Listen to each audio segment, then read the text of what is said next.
think I'm recording now. Hello, everybody. I am going to share my screen and get my presentation on the screen and get it started. All right. Hello, everybody. So I am Laura Alice Watt. I'm a professor of geography, environment, and planning at Sonoma State University in Northern California. I'm going to apologize in advance for constantly looking at my notes, but this is the best way for me to stay on track with this talk. So I'm an environmental historian, and I'm going to be talking today about my ongoing research project, which is investigating the landscape history of the Rocky Mountain Biological Laboratory, or RMBL, which is a world-renowned scientific field station located just west of the Continental Divide in central Colorado. I've circled it on the map here. I just realized I can use my pointer, so there it is. And apologies to those of you who already know some of this story. There may be a bit of repetition, but I'm imagining that at least some of the people in this audience, either maybe students who haven't been to RMBL yet, or friends that I send this link to, might not know much about the lab's history. So I'm going to start with some introductory remarks and the establishment of Gothic, and then get more explicitly into the archival research that I've been doing into RMBL's early history. And I'm also going to divide this talk up into 4 separate videos so that if you want to skip ahead, if you feel like you already know a lot about the 1880s, say, and you just want to skip ahead, you can do that. Or if you need a break in between segments. So the first part is introduction and definitions. So as some of you obviously well know, RMBL sits at the foot of Gothic Mountain, this beautiful mountain with lots of spires on it that reminded people, I guess, of the old Gothic cathedrals, hence the name. And RMBL is built on the site of a town called Gothic, go figure, which was a silver mining town. Established in 1879, it bustled with activities for just a few years and then was proclaimed dead by a local newspaper in 1883, just 4 years later, after the price of silver dropped and it became sort of economically infeasible to continue operating here. So Gothic is a fairly, somewhat typical, actually, story of a Western boomtown gone bust. In many ways, as you can see, it's not surprising why this town had such a short existence, because this is an incredibly rugged and harsh landscape.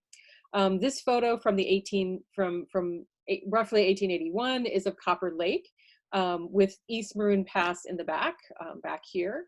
This is about 11,500 feet above sea level, and Copper Creek, which comes out of Copper Lake, runs right through the town site of Gothic, about 5 miles downstream.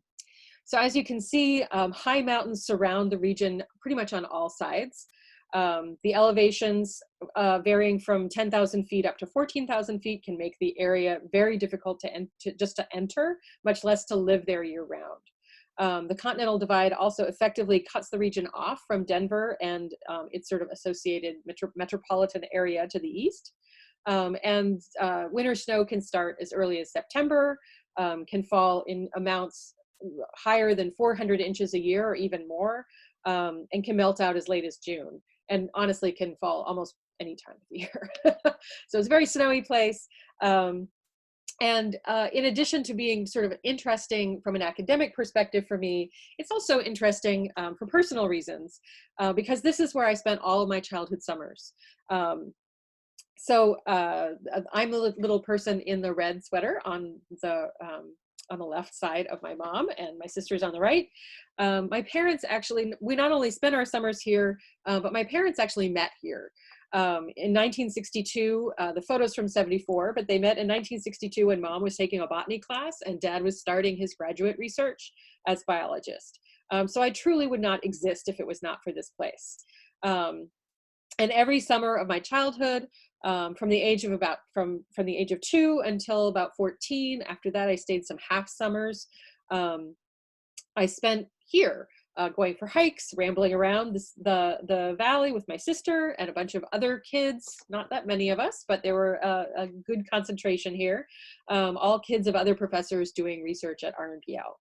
And I remember this as a landscape of just absolute freedom. It's a place where I forged my closest connections with nature. or the natural world, and in some ways also with my own imagination and sense of self. Somehow, I'm not quite sure how, I managed to not visit Gothic for about 2 decades. But then I visited again briefly in 2014 when I was attending a conference at down in Gunnison, which is the nearest large town, and it's the name of the whole county. And I noticed there have been some subtle changes about this place, or shifts away from sort of the idyllic version of Gothic that's in my head. And that's prompted me to inquire about the history of other changes in this particular landscape that have happened over the last 150 years. So I'm very slowly, I can only conduct archival research in the summers when when the lab is open and available. And I'm doing it sort of sequentially over a number of years. I'm conducting this environmental history project, which, as this quote from my friend Nancy Langston suggests, involves cultural as well as ecological forces over time. So looking broadly at how the landscape around RMBL has transitioned through eras of mining, scientific research and experimentation, and more recently, increasing recreation pressure and management as legally designated wilderness. This work will also chart the history of ecological science itself, from the early days in the 1920s of the lab, of doing mostly natural history and description, to more recent eras of greater experimentation and studying ecology at larger spatial and temporal scales. So I'm going to start with a few definitions of how I'm using the term landscape, drawing primarily on literature from geography.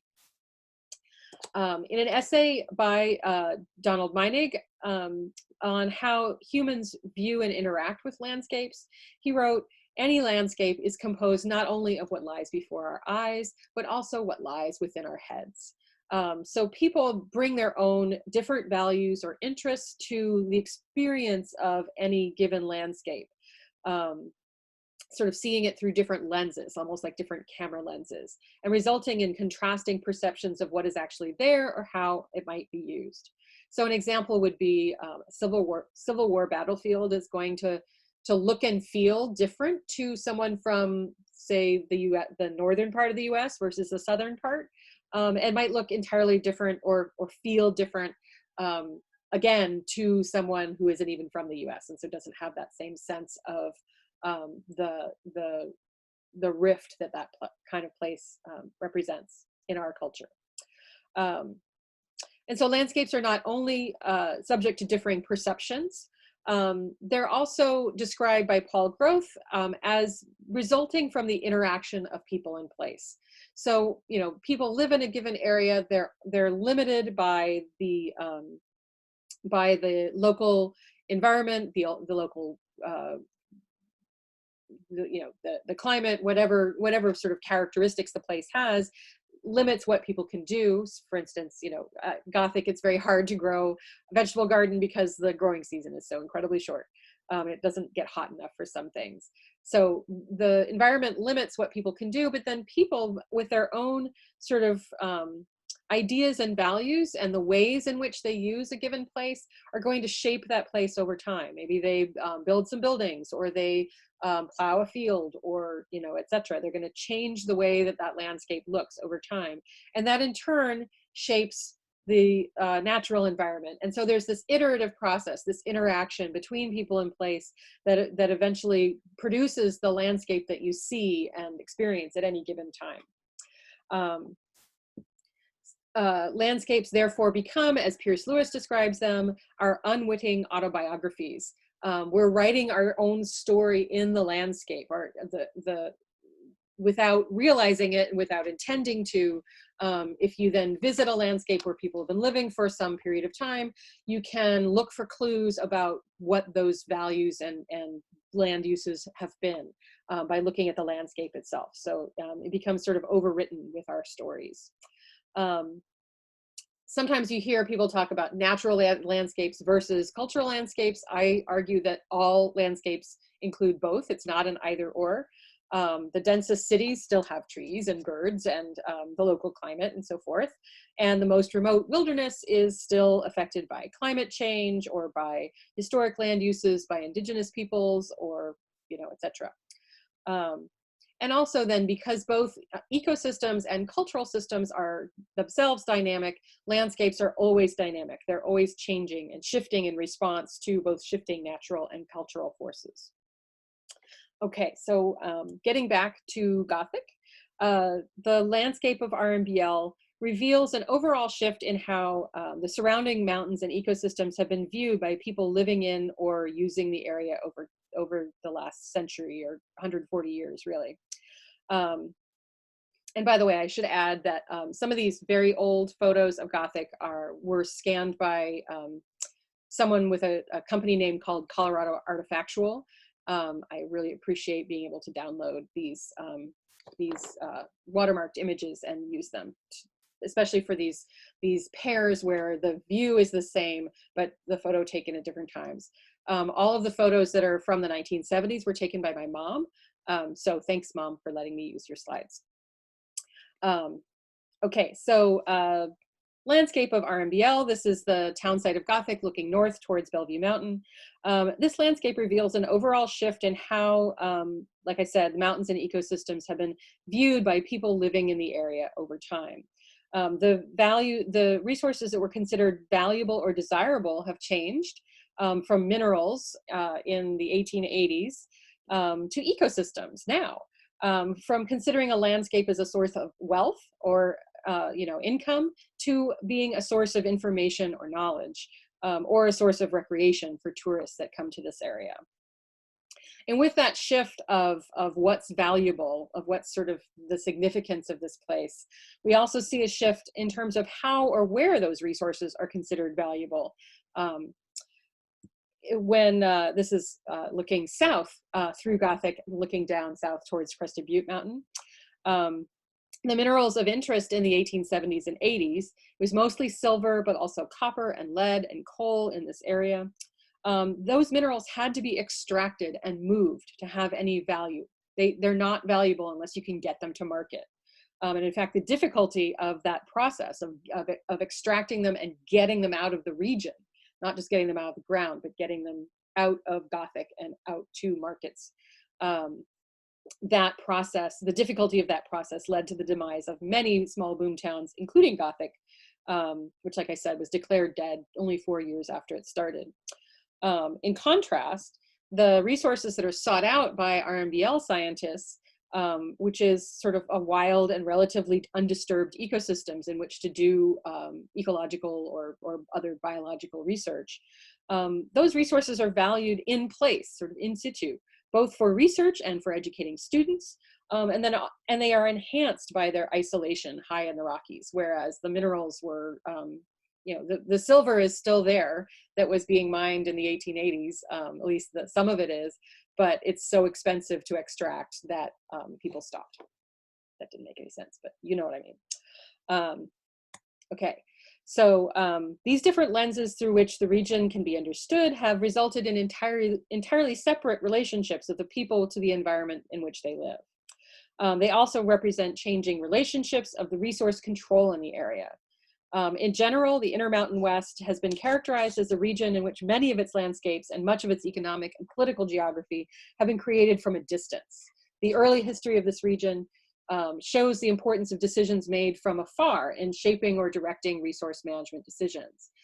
So mining and railroad companies based in Denver or even further east in New York, say, have had profound effects on how and where development occurred across Colorado in the late 1800s. And around roughly the same time, the federal government, which owns over 3/4 of the land in Gunnison County, both under the ownership of the Forest Service and then also later the Bureau of Land Management, the BLM. So around the same time, the late 1800s, the federal government began to influence the kinds of resource management decisions that were made in this area. So this concludes my first part of my lecture, and I hope that you will go on and watch the other segments. The next one will be part 2, Establishment of Gothic. And I need to stop sharing my screen, and I will end this. So see you in part 2.